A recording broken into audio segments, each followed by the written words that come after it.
Voting ends in just 3 days in the most tumultuous election of our lives. I'm Michael Smerconish in Philadelphia. This year's polls indicate the president is about to be sent packing, perhaps bigly. Remember, the national polling wasn't far off in 2016. They had Hillary Clinton winning by 3.2%. She won the popular vote by 2.1%. What pollsters did notoriously miss was the narrow margin in several swing states, which gave Trump his victory. You'll meet a guest in a moment who was an outlier and had it right. As Politico puts it, Robert Cahaly, a Republican pollster with the Trafalgar Group, had pre-election surveys that showed Trump nudging out Clinton in Pennsylvania, Michigan, Wisconsin, Florida, and North Carolina, all of which he won. Trafalgar also accurately predicted that Trump would win the Electoral College 306 to 232, though mistakenly they gave Trump the 10 votes of New Hampshire and Nevada instead of Wisconsin's. Still, Trafalgar said 306, Trump won 306. Then, in the 2018 midterms in Florida, Trafalgar was the only polling firm to correctly show Ron DeSantis winning the governor's race and Rick Scott winning the Senate race. As Real Clear Politics put it, Trafalgar also correctly predicted Senate outcomes in Missouri, Montana, North Dakota, Texas, and West Virginia, making it the most accurate pollster of the cycle among those firms that polled multiple Senate and governor's races. They're certainly not infallible. Trafalgar didn't think that Kyrsten Sinema would defeat Martha McSally in Arizona and wildly overestimated Brian Kemp's margin of victory in Georgia.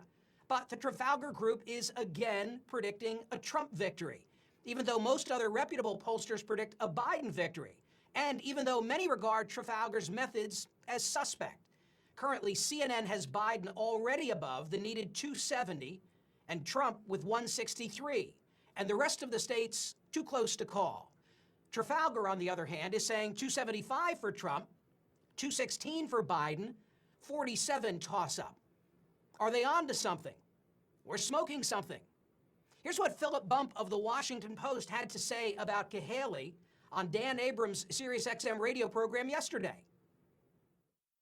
The word I would use to describe his claims is laughable, from his claim about the sample size, which is absolutely ridiculous and statistically unsound, to his claims about the ways in which they do the polling, which are both unproven and subject to a lot of fluctuation that real pollsters try and avoid. I would say that someone who is trying to bank on having made a correct guess in one election is not necessarily someone who you should assume necessarily has a strong track record of success.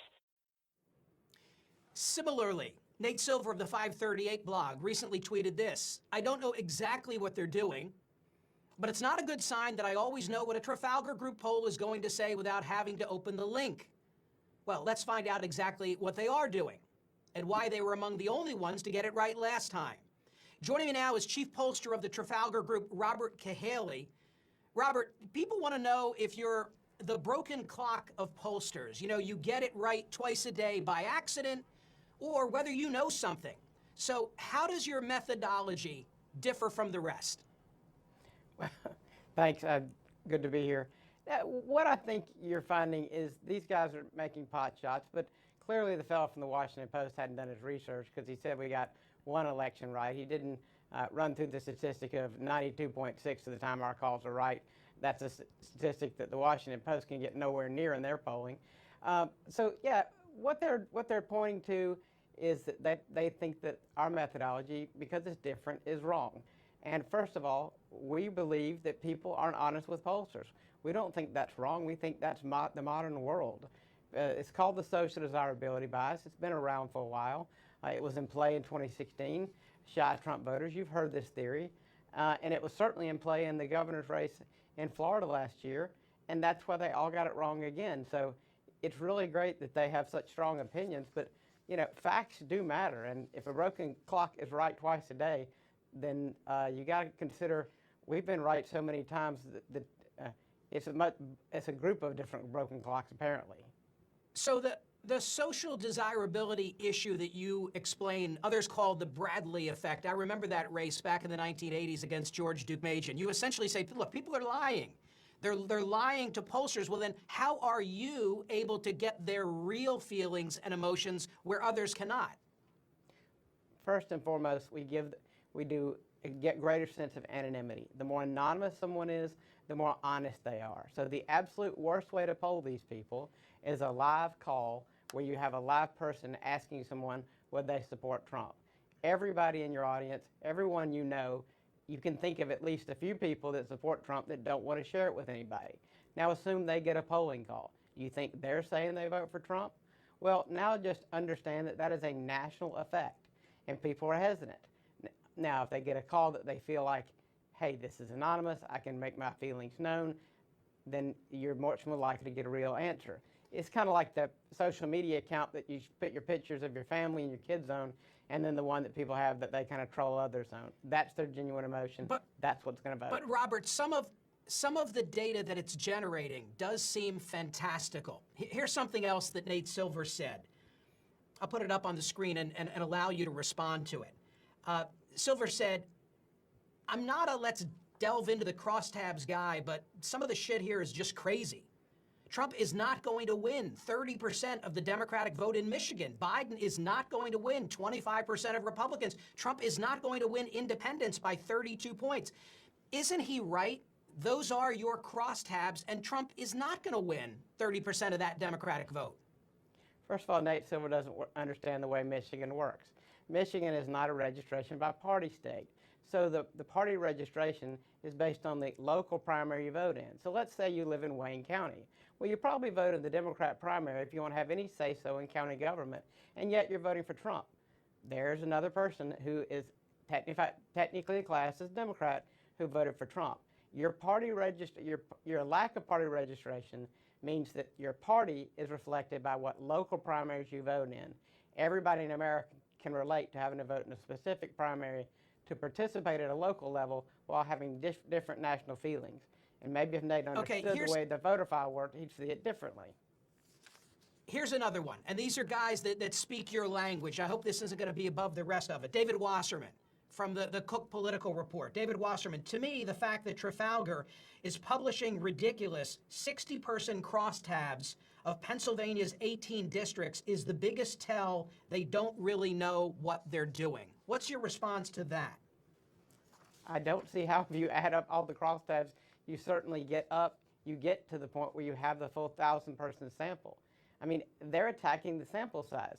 So if by their math, you'd rather go with the small 400, 500, 600 sample size, we have a minimum of 1,000. So we get a lower margin of error.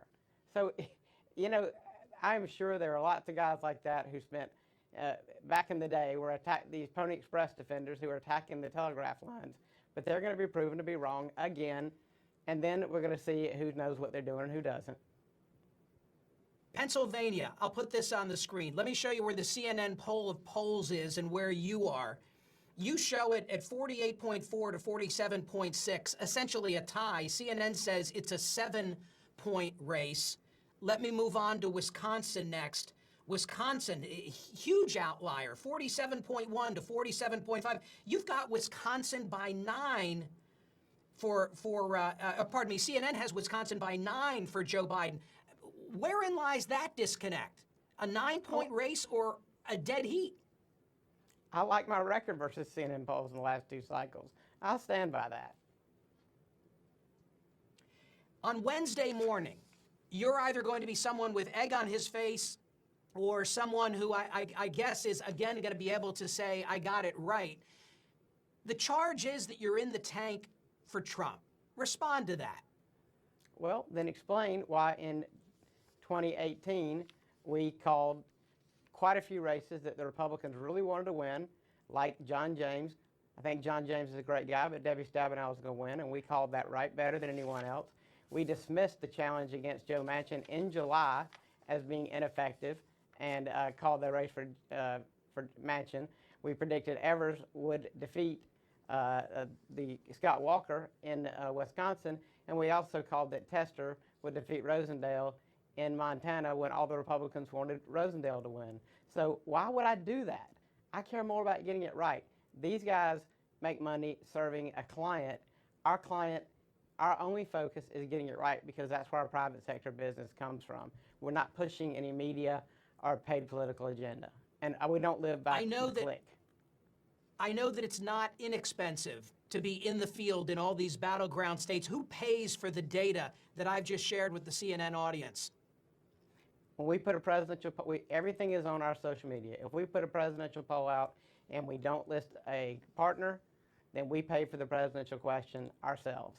We quite often sell additional questions, as many pollsters do, but nobody pays for a presidential question we put out as our own. And when we put a poll out with a partner, that's made very clear in the post.